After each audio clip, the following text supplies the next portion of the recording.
Iestāde sniedz pakalpojumus senioriem un cilvēkiem ar invaliditāti, kuriem ir nepieciešama palīdzība mājaprūpē, tādējādi arī nodrošinot veselības pakalpojumus, atjaunināt komunikācijas spējas ar saviem vienaudžiem un padarot viņu ikdienu aktīvāku un daudzpusīgāku. Ivetas ziedojums tika izlietots sensorās istabas iegādē, kas mūsu klientiem palīdz attīstīt maņas, gan komunikāciju, gan radīt miera sajūtu, kā arī saskarsmi ar vienaudžiem un arī būtiski uzlabo viņa veselību.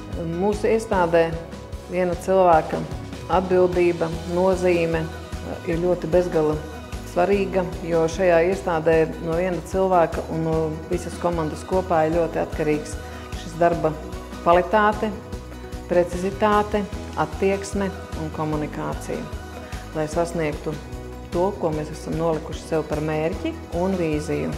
Iveta vinēja konkursā Vietējais līderis un ieguva naudas balvu. Šo naudas balvu viņa izvēlējās realizēt projektu, iekārtot sensoro istabu Mārciņas sociālā aprūpes centrā.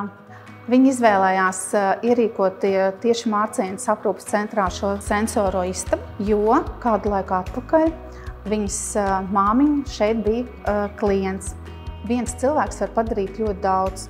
Daudziem klientiem ikdiena padarīta veselīgāka, un mēs paceļam viņu dzīves kvalitāti.